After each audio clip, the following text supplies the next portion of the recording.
खास तौर से सेल्स में ये जरूर होता है कि कई बार हम बहुत प्लानिंग से कोई काम करते हैं, बहुत रिसर्च और प्लानिंग की होती है हमने, और फिर उस काम को स्टार्ट करते हैं, लेकिन वो काम फेलियर हो जाता है या वो काम उतना अच्छा रिजल्ट नहीं देता, बहुत ही मिनिमम रिजल्ट, यानी कि ना प्रॉफिट हो रहा होता है ना ही उसमें ज्यादा लॉस हो रहा होता है, इस तरह से चलता है।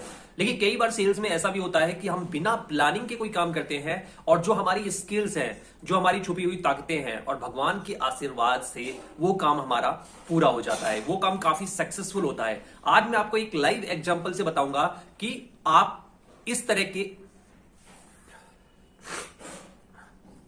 वो सक्सेसफुल हो जाता है।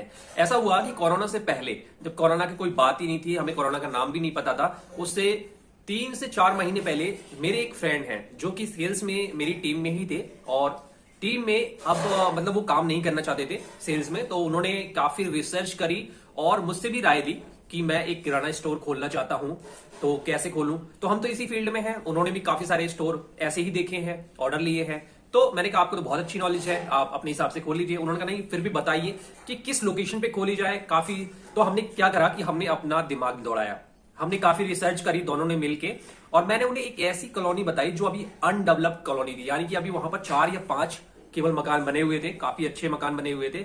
लेकिन हमारी ये प्लानिंग थी कि आगे आने वाले 1 से 2 साल में यहां पर काफी सारे और मकान बनने वाले हैं, और यहां पर कोई दुकान नहीं है दूर दूर तक। इस कॉलोनी के लोग अगर कुछ खरीदना चाहते हैं तो वो अपनी स्कूटी से बाजार में जाते हैं। तो मैंने कहा कि आप अगर यहां इस लोकेशन पे अगर दुकान खोलते हैं तो यहां पर बहुत सारी कॉलोनी और कट रही हैं और मकान बनने ही है। 1 से 2 साल में काफी सारे मकान बन जाएंगे, कम से 50 मकान तो बन ही जाएंगे। रोड भी अच्छे हैं, दुकानें भी हैं, लेकिन दुकान में कोई दुकान खुली हुई नहीं है। मतलब कई लोगों ने दुकान बना रखी है, लेकिन दुकान ना खुली है ना ही कोई किराए पे दे रखा है किसी ने। तो मैंने कहा यहां पर आपका किराया भी कम लग सकता है। तो ये सारी रिसर्च करके मैंने उनको बताया, और उन्होंने फाइनली वहां पर शॉप खोली। शॉप खोली 1 महीने, 2 महीने, तीसरे महीने में कोरोना आ गया, और कोरोना का जो लॉकडाउन है पहला वाला, वो इंप्लीमेंट हो गया, वो लग गया। कोरोना भी नाम नया और लॉकडाउन, अब किसी को पता नहीं था कि फ्यूचर क्या होगा। शहर की सारी दुकानें बंद करनी पड़ रही थी, रिस्ट्रिक्शन थी, बहुत सारी चीजें थी। लेकिन सबसे अच्छी बात यह हुई कि हमने जो रिसर्च में नहीं करी थी वो ये हुई कि उस कॉलोनी में 4 से 5 मकान थे, और वो थोड़ा सा आउटर में कॉलोनी थी। तो पुलिस वाले और जो शहर का कानून लागू होता था दुकान बंद करने का, अधिकतर वहां तक वो लोग पहुंच नहीं पाते थे, और वो दुकान 24 घंटे खुली रहती थी। 24 घंटे खुली रहती थी, और माल जो है उन्होंने काफी प्रोडक्ट जो है माल दबा के भर रखा था पहले से ही, यानी जब शॉप ओपन की थी तभी से किराना स्टोर का फुल माल उन्होंने रख रखा था। अब यहां पर क्या अपॉर्चुनिटी मिल गई, एक तो 24 घंटे दुकान खुलने लगी, शहर की सारी दुकानें बंद रहती थी।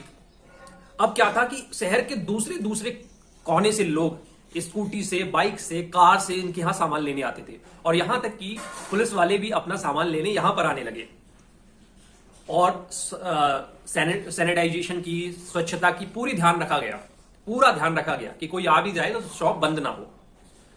अब इस दौरान इनकी शॉप काफी चल गई। एक तो आउटर में थी, शहर से बाहर थी, आसपास कोई दुकानें नहीं थी, तो भीड़ ज्यादा इकट्ठी होती नहीं थी। कॉलोनी में 4-5 मकान थे, तो ज्यादा भीड़ इकट्ठी नहीं होती थी, जो भी आता था लेके फटाफट निकलता था।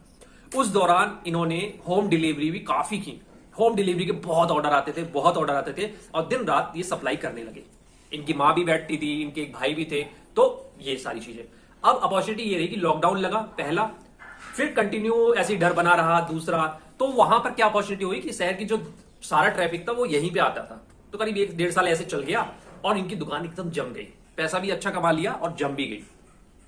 अब दूर दूर के जो कस्टमर हैं, आज की डेट में भी जब मैं ये वीडियो बना रहा हूं, अभी भी दुकान बहुत अच्छी चलती है, और दूर दूर के जो कस्टमर हैं वो भी काफी लोग जुड़े हुए हैं, और इनके यहां से सामान लेते हैं, होम डिलीवरी का भी ऑर्डर करवा लेते हैं, तो ये पहुंचा के भी आते हैं। अब इनके देखा देखी आसपास में मैंने बताया कि 1-1.5 साल में यहाँ पर 85 मकान बन जाएंगे, तो वो 50-100 मकान बन चुके हैं अगल बगल कॉलोनियों को मिला के, और बहुत अच्छा ट्रैफिक हो गया है, बहुत अच्छे कस्टमर हो गए हैं, और 8-10 दुकानें भी खुल गई हैं, जिसमें किराना की 3-4 दुकानें, लेकिन वो इतनी नहीं चलती जितना ये चलती है, क्योंकि इन्होंने घर पर सप्लाई की, रिलेशनशिप बिल्डअप किया, बात व्यवहार काफी अच्छा है, और सेल्स इंडस्ट्री से ही है, एफएमसीजी सेल्स इंडस्ट्री में काफी सालों तक काम किया, तो इनको पता है कि कस्टमर से कैसे बात करनी है, एक दुकानदार कैसा होना चाहिए, और मार्केट से इनको सही तरीके से उधार भी मिलने लगा। तो ये सारी चीजें क्या है, मैं क्यों बता रहा हूं, मैं ये बता रहा हूं जब हम काफी रिसर्च करते हैं, काफी सारी चीजें करते हैं, तो उस रिसर्च में बहुत सारी ऐसी चीजें नहीं आती जो भविष्य में हमारे काम को बना सकती हैं या बिगाड़ सकती हैं। लेकिन जब कोई काम ऐसा आ जाता है जिसमें बात बनने और बिगड़ने की आती है, तो हमारी जो स्किल्स होती है, छुपी हुई स्किल्स होती है या पुरानी किसी और काम की स्किल्स होती है, वो काम आ जाती है। यहां पर एक तो इनका भगवान ने साथ दिया, दूसरा ये सेल्स स्किल्स इनकी काम आई। इन्होंने त्वरित डिसीजन लिया कि लॉकडाउन में जब सब लोग दुकान बंद कर करके भाग रहे थे, डर से खोल नहीं रहे थे, तो इन्होंने सैनिटाइजेशन का, सारी चीजों का बहुत अच्छा ख्याल रखा और बहुत अच्छी व्यवस्था अपनी दुकान पे की, और साथ ही अपनी सेल्स स्किल्स का भी यूज करा। काफी कस्टमर जोड़े, दूर दूर से लोग आने लगे, सप्लाई की, तो सेल्स का अपना पूरा इंप्लीमेंट किया वहां पर जितनी भी स्किल्स थी। जबकि रिसर्च में ये सारी चीजें नहीं थी कि ऐसे दिन देखने पड़ेंगे या ऐसा होगा तो क्या किया जाएगा। दुकान आज भी बहुत अच्छी चलती है, और आज भी वो कहते हैं कि ये कोरोना ना आया होता तो मेरी दुकान इतनी ना चलती, और पता नहीं चलती या नहीं चलती।